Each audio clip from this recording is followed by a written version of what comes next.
जय हिंद। आज की इस वीडियो में हम लोग मैथ से संबंधित कुछ महत्वपूर्ण प्रश्नों पर विचार करने वाले हैं। आइए देखिए क्वेश्चन नंबर पहला क्या कहता है। देखो क्या कहता है कोई नाव जो है वह धारा की दिशा में 7.5 मिनट में 1 किलोमीटर है ना, तथा धारा के विपरीत दिशा में 5 किलोमीटर प्रति घंटा की गति से दूरी तय करता है। शांत जल में नाव का चाल पूछा। देखिए यहाँ से क्या करेंगे, यहाँ से अनुकूल और प्रतिकूल दोनों चाल पर विचार कर लिया जाएगा। तो एक बार अनुकूल चाल निकाल लीजिए, धारा के साथ वाला है ना। तो देखिए अनुकूल चाल यानी डाउन स्ट्रीम, तो हम डाउन स्ट्रीम पहले निकाल लेते हैं। देखिए गौर कीजिएगा, तो कहता क्या, धारा की दिशा में 7.5 मिनट में 1 किलोमीटर। देखिए तो 1 किलोमीटर 7.5 कहने का मतलब 15/2 है ना। अब देखिए तो ये आपका ऊपर तो आपका किलोमीटर में था, ये आपका मिनट में था, इसको घंटा में बदलने के लिए ऊपर 60 से गुना करना होगा। अब देखिए इसको काट लीजिए 4 बार में है ना, तो कितना हो जाएगा आपका, यह हो जाएगा आपका 8 किलोमीटर प्रति घंटा है ना। ये आ गया आपका डाउन स्ट्रीम यानी धारा के साथ वाला चाल, जिसको अनुकूल चाल बोला जाता है। अब देखिए अप स्ट्रीम पर हम विचार कर लेते हैं। अब अप स्ट्रीम देखिए क्या कहता है जबकि धारा के विपरीत दिशा में जो है 5 किलोमीटर प्रति घंटा गति से दूरी तय करता है। तो धारा के विपरीत वाला तो चाल दिया ही है, निकालने की आवश्यकता नहीं है। यह जो स्पीड है वह है आपका 5 किलोमीटर प्रति घंटा। देखिए अनुकूल और प्रतिकूल दोनों चाल मालूम हो गया, और जब अनुकूल और प्रतिकूल दोनों चाल मालूम हो जाए है ना, तो शांत जल में अगर नाव का चाल निकालना है तो अनुकूल प्लस प्रतिकूल बटा 2, जबकि अगर धारा का चाल निकालना है तो अनुकूल माइनस में प्रतिकूल बटा 2। अभी शांत जल में नाव का चाल पूछा तो दोनों को जोड़ कर 2 से भाग देंगे है ना, तो कितना हो जाएगा आपका, ये हो जाएगा आपका 8 प्लस में 5 बटा कितना हो गया 2 है ना। कहने का मतलब हो जाएगा 6.5 किलोमीटर प्रति घंटा। यही पूछा गया था है ना, आपसे पूछा क्या गया था, शांत जल में नाव का चाल पूछा गया था।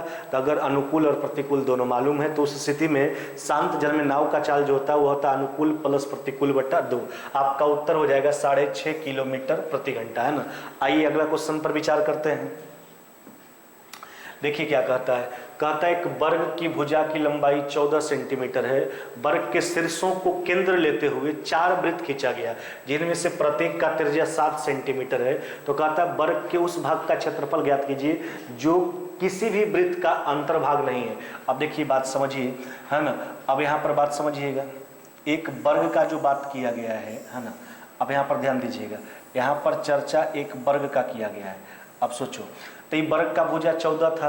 अब यहाँ पर हम जो वृत्त का निर्माण कर रहे हैं वह वृत्त का निर्माण जो कर रहे हैं 7 सेंटीमीटर त्रिज्या वाला वृत्त है।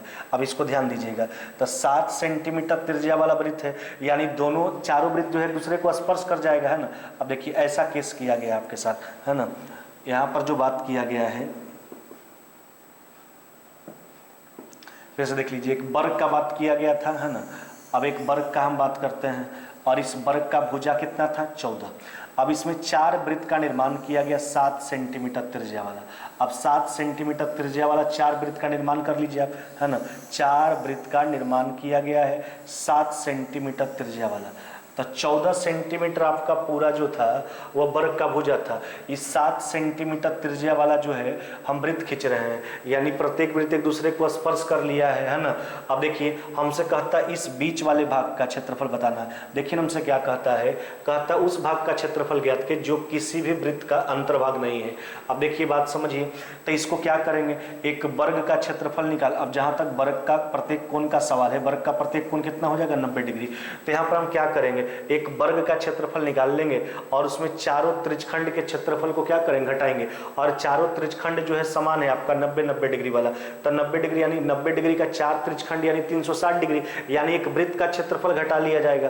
अब बना लीजिए वैसे बनाएंगे। देखिए तो एक वर्ग का क्षेत्रफल निकालेंगे, वर्ग का भुजा कितना था 14, तो हो जाएगा आपका 14 का स्क्वायर और माइनस में 4 गो त्रिज्यखंड 90 डिग्री वाला, यानी एक वृत्त का क्षेत्रफल घटाना है। वृत्त का क्षेत्रफल पाई आर स्क्वायर, तो हो जाएगा आपका 22/7 गुना है ना, पाई आर स्क्वायर यानी 7 गुना कितना हो जाएगा आपका 7। चलिए इसको काट के हटा लीजिए, तो हो जाएगा आपका 196 है ना, और माइनस में कितना हो जाएगा आपका, ये हो जाएगा आपका 154। आपका उत्तर कितना हो जाएगा, यह हो जाएगा 42 वर्ग centimetre, 42 centimetre square, 42 centimetre square. आपका उत्तर कितना हो जाएगा, ऑप्शन नंबर दूसरा। क्या हमने किया, एक वर्ग का बात किया गया था जिसका प्रत्येक भुजा 14 सेंटीमीटर लंबा था। अब उसके जो है प्रत्येक शीर्ष पर एक वृत्त खींचा गया था 7 सेंटीमीटर त्रिज्या वाला, यानी चारों वृत्त एक दूसरे को स्पर्श किया है ना। अब उसके बाद जो है हम क्या किए, इस बीच वाले भाग का क्षेत्रफल बताना था, है ना। तो इसके लिए हमने क्या किया, इस वर्ग के क्षेत्रफल में चारों त्रिज्यखंड यानी एक वृत्त के क्षेत्रफल को घटा लिया गया, आपका उत्तर आ गया। आपका उत्तर हो गया 42 वर्ग सेंटीमीटर, है ना। आइए अगला क्वेश्चन पर विचार करते हैं। देखिए क्या कहता है, कहता है एक मिठाई का 250 ग्राम मात्रा में 20 ग्राम काजू और 30 ग्राम बादाम है ना। इसी मिठाई की 350 ग्राम मात्रा में काजू और बादाम। देखिए तो हमसे निकालना क्या कहता है, कहता है 250 ग्राम का मिठाई में 20 ग्राम काजू है। देखिए पहले हम काजू का मान निकाल लेते हैं 350 ग्राम के मिठाई में। अब देखिए ना, तब 20 ग्राम काजू है कितना में, 250 ग्राम मिठाई में, तो 350 ग्राम में कितना निकलेगा, तो 350 से गुना कर लीजिए। चलिए अब देखिए ना, ये कट गया आपका 7 बार में, ये कट जाएगा आपका 5 बार में, 5 से 4 बार में काट लीजिए, 7 कितना हो जाएगा आपका 28 ग्राम। एक तो उत्तर आ गया, 28 ग्राम काजू होगा 350 ग्राम वाला मिठाई में। अब देखिए तो काजू का मात्रा निकल गया, बादाम का भी मात्रा बताना है। अब देखिए ना, तब बादाम 30 ग्राम था, 30 ग्राम बादाम था, कितना में था, 250 ग्राम में। तो 250 ग्राम में 30 ग्राम, तो 350 ग्राम में कितना बादाम होगा। फिर वही बात काटिए, इसको ये कट जाएगा 7 बार में, कट जाएगा 5 बार में, 5 से काट लीजिए 6 बार में, तो 7 कितना हो जाएगा आपका 42 ग्राम, है ना। ये हो जाएगा आपका 42 ग्राम। अब देखिए आपका यहाँ पर दोनों उत्तर निकल के आ गया। आपसे दोनों चीज पूछा गया था कि 350 ग्राम वाला मिठाई में जो है काजू का मात्रा कितना होगा, बादाम का मात्रा कितना होगा। काजू का मात्रा 28 ग्राम आ गया, बादाम का मात्रा कितना आ गया आपका 42 ग्राम, है ना। आइए अगला क्वेश्चन पर विचार करते हैं। देखो क्या कहता है, कहता दो संख्याओं का जो लसाअ है वह 48 है ना। अब कहता है दोनों संख्याओं के बीच का रेशियो 1:2/3 है। तो हमसे संख्याओं का योग पूछा गया। अब देखिए बात समझिए ना, तो दो संख्याओं के बीच का रेशियो जो दिया है वह दिया गया 1:2 कितना दिया गया 3। अब देखिए भिन्न का अनुपात है, इसको तोड़ लीजिए तो कितना हो जाएगा आपका 3:2। अब देखिए ना, तो एक संख्या को हम मान लेते हैं 3x, है ना, और एक को हम मान लेते हैं कितना 2x। एक को हम कितना मान लेते हैं 2x। अब देखिए दोनों संख्याओं का लसाअ दिया गया 48। ध्यान दीजिएगा, तो ये हो गया आपका 3x और 2x, ये दोनों का जो लसाअ है वह कितना दिया गया आपका 48, है ना। अब यहाँ से x बार में लगा दीजिए तो यहाँ बच जाएगा 3 और कितना बच जाएगा आपका 2। अभी हो जाएगा आपका 6x बराबर में कितना हो जाएगा आपका 48, है ना। चलिए तो यहाँ से x का मान कितना आ गया 8, है ना, x का मान निकल के आ गया। अब हमसे कहता है दोनों संख्याओं का योग, तो एक संख्या 3x एक संख्या 2x, अतः 5x का मान निकाल लेना है। तो लिखेंगे इसलिए 5x बराबर x बराबर 8, 5x का मान कितना हो जाएगा आपका 40, है ना। यही पूछा गया था कि दोनों संख्याओं का योग बताइए, अतः दोनों संख्याओं का जो योग निकल के आएगा वह कितना हो जाएगा आपका 40, है ना। आइए अगला क्वेश्चन पर विचार करते हैं। देखिए क्या कहता है, कहता है tan a माइनस में cot a बराबर x, x का मान बताना है। कहने का मतलब है, देखिए ये दिया है हमको x बराबर, है ना, tan a माइनस में cot a, है ना। तो tan a को क्या लिखिएगा, तो इसको लिखेंगे sin a, अब बटा क्या लिखेंगे cos a, है ना। अच्छा माइनस में इसको लिखेंगे cos a, है ना, अब बटा कितना हो गया आपका sin a, है ना। अब देखिए इसको हल कर लीजिए, तो इसको हल कीजिएगा तो इसका लसाअ कितना हो जाएगा, तो इसका लसाअ हो जाएगा आपका sin a इंटू क्या हो जाएगा आपका cos a, है ना। जबकि ऊपर कीजिएगा तो हो जाएगा आपका sin स्क्वायर a, है ना, और माइनस में कितना हो जाएगा आपका cos स्क्वायर a। अब ऑप्शन पर विचार करेंगे। देखिए तो पहला ऑप्शन तो नहीं होगा।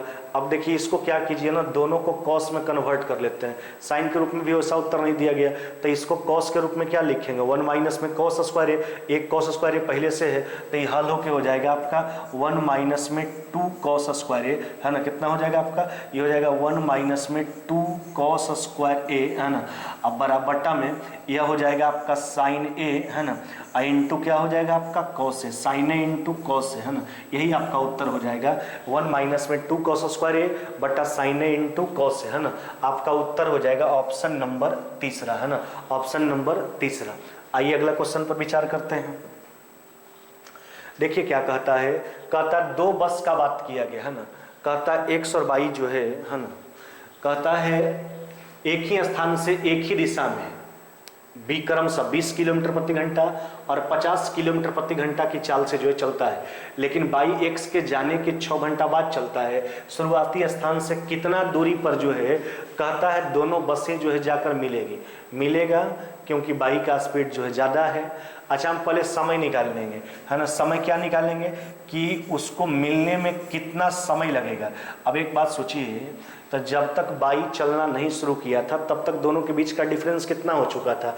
एक्स तो 6 घंटा चल चुका है पहले से, और एक्स का स्पीड कितना है 20, है ना। तो ये हो जाएगा आपका 20 गुना कितना हो गया 6, तो ये इतना 120 किलोमीटर चल चुका है। अब दोनों गति में आया, है ना, तो सेम डायरेक्शन है, चाल घटाएंगे, है ना, तो 50 और 20 के बीच का डिफरेंस कितना हो गया आपका 30, है ना।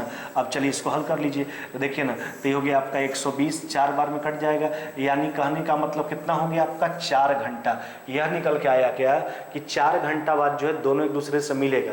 हमसे पूछता कितना दूरी पर मिलेगा, तो देखिए दूरी जो है हमेशा पकड़ने वाला से निकाला जाता है। तो 4 घंटा का समय किसको लगा है, यानी कहने का मतलब बाई को जो है एक्स को पकड़ने में 4 घंटा का समय लगा। कहता हुआ दूरी कितना है जहां पर दोनों जाके मिलता है, तो दूरी हमेशा पीछा करने वाला से निकाला जाता है। तो पीछा करने वाला का स्पीड कितना है 50 किलोमीटर प्रति घंटा, तो 4 घंटा में कितना दूरी होगा, यानी 200 किलोमीटर। कहने का मतलब है कि 200 किलोमीटर पर जाकर दोनों एक दूसरे से क्या करेगा, मिलेगा, है ना। आपका उत्तर हो जाएगा 200 किलोमीटर। तो अगर दूरी निकालना होगा तो उसके लिए पहले समय निकालना होगा। समय निकल के आ गया 4 घंटा, दूरी निकालना था, दूरी हमेशा पकड़ने वाला से यानी पीछा करने वाला से, पीछा करने वाला का स्पीड 50 किलोमीटर प्रति घंटा, 50 गुना 4 200 किलोमीटर, है ना। आइए अगला क्वेश्चन पर विचार करते हैं। कहता 2 पाइप का बात किया गया, ए और बी, है ना। एक किसी टैंक को एगो 8 घंटा में एगो 6 घंटा में भर सकता है ना। अब कहता पाइप ए जो है शुरुआत कर उन्हें बारी बारी से 1 घंटा के लिए खोला जाता है, टैंक को भरने में कितना समय लगेगा। देखिए यहाँ पर बारी बारी से कार्य किया गया, अल्टरनेट 1 घंटा ए काम करता है, 1 घंटा बी काम करता है। कार्य का शुरुआत एक के द्वारा किया गया है। अब समझिएगा बात को, यहाँ पर 2 पाइप का बात किया गया था, एक पाइप ए, दूसरा पाइप क्या हो गया आपका बी। तो ए का पर्सनल टाइम कितना है 8 घंटा, जबकि बी का पर्सनल टाइम कितना है 6 घंटा। अब देखिए टंकी का पूरा कैपेसिटी जूम कर लीजिए, तो 8 और 6 का लौसा कितना हो जाएगा आपका 24। तो ये 8 घंटा में 24 यूनिट भरता है, 1 घंटा में कितना भरेगा 3, और ये 6 घंटा में 24 भरता है, 1 घंटा में कितना भरेगा 4। अब देखिए बात समझिए, अब यहाँ पर कहता क्या है, बारी बारी से 1 घंटा कार्य करता है। कार्य का शुभारंभ कौन करता है ए, तो देखिए 24 यूनिट आपका कार्य है ना। अगर कार्य का शुभारंभ ए किया तो 1 घंटा ए, तो अगला 1 घंटा बी, तो 2 घंटा का काम कितना हो गया 7। अब देखिए 7 से लगा दीजिए, 17 कितना हो गया आपका 21। अभी पूरा काम नहीं हुआ, 3 यूनिट बच गया।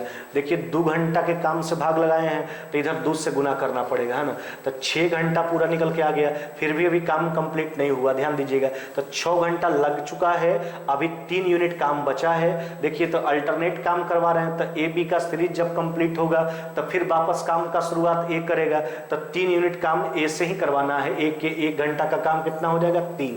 चलिए काट लीजिए 1 घंटा, यानी आपका उत्तर कितना हो जाएगा 7 घंटा।